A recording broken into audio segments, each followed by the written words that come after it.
đã bị bay cả lỗ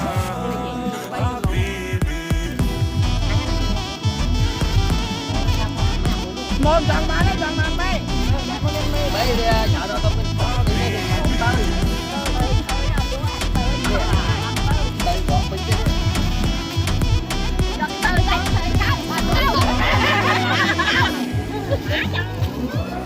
mà con lên soi chợ này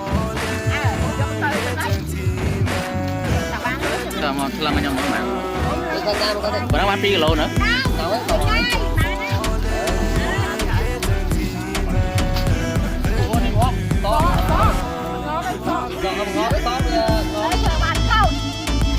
nè thằng ngói bán pi nữa nè nó người ấy